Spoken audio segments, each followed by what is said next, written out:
What's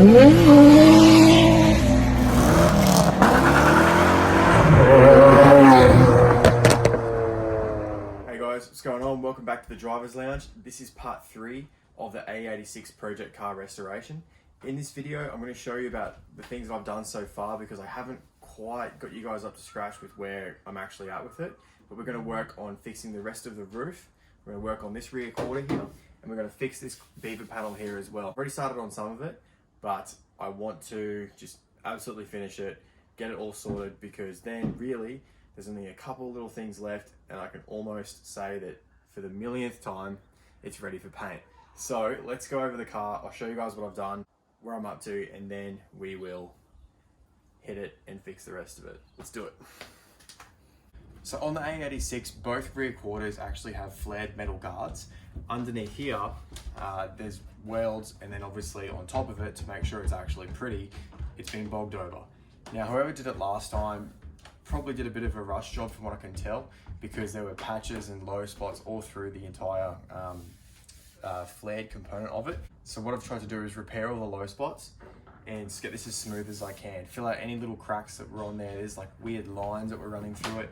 And now it seems to be like that it's heaps better. So you can probably see here, there's a whole heap of different colors of paint.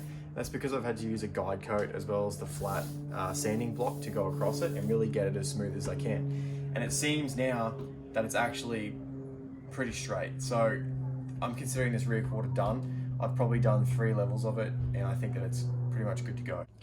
So this is the rear hatch.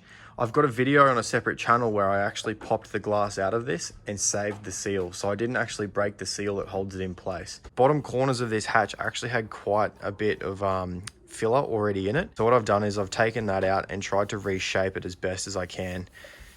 This was really lumpy because the spoiler was held on with Sikaflex, and when I've pulled it off, there's been heaps of dents left under it, but I've completely straightened that. This is all nice and smooth. There's a couple of dents that were filled there.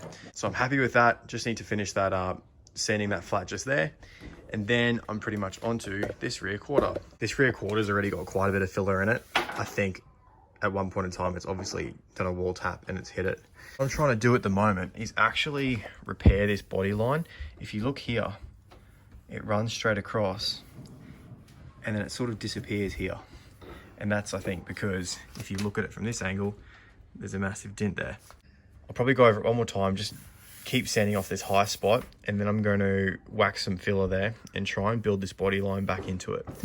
And then I need to put some time into this guard because, as you can see from all the dust from the sanding, there's cracks in the bog there and it's getting caught in it. And it just looks really average, even the shape of it. So basically what I've been using is 180 grit dry sandpaper and just a sanding block.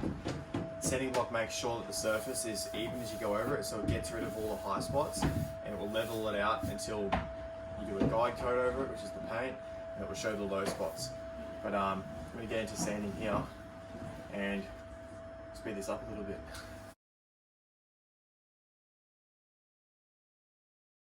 I've gone over this quite lightly with the sandpaper just to find these low spots.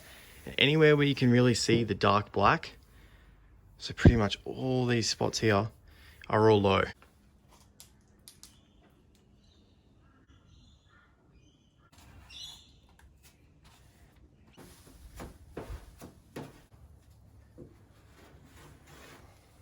So I put a coat of bog over this. Now what I'm going to do while this dries is finish sanding the top of the roof there.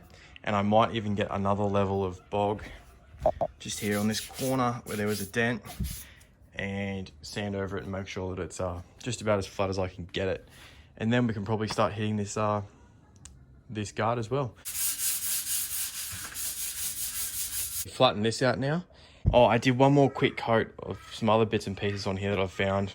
I'm waiting for that to dry, and then I can attack that, smooth it out, and then hit the guard.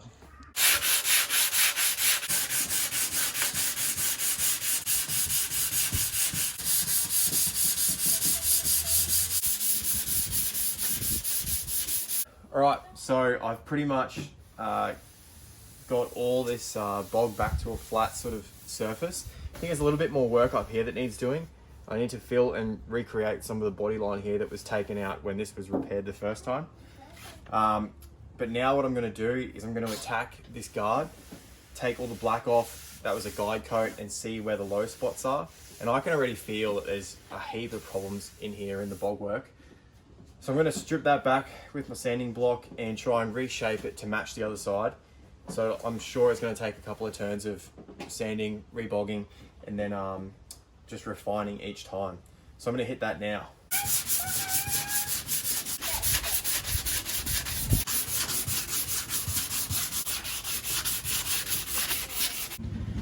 Right, so I've just put some fresh bog over that guard and then I'm going to smooth it all out. While I've been doing that, Trent's rocked up for some wheelie practice on my driveway. Straight to the back of the race car. So I've pretty much finished filling any low spots down on that flare, and I've gone over the rest of this just to make sure that it's completely done. That's pretty much the car done for today, guys. I've had enough. I'm covered in sanding residue, aka bog, and I'm starting to get blisters. So that's part 3 of the bodywork of the AE86 project. So I'll see you guys in the next video. Thank you for watching, and don't forget to subscribe, and please let me know what you think I should paint it. Blue two-tone, maybe you might slip in there as an option, or dog dick pink. Dog dick pink, says Trent. Alright guys, see you in the next video. Catch up.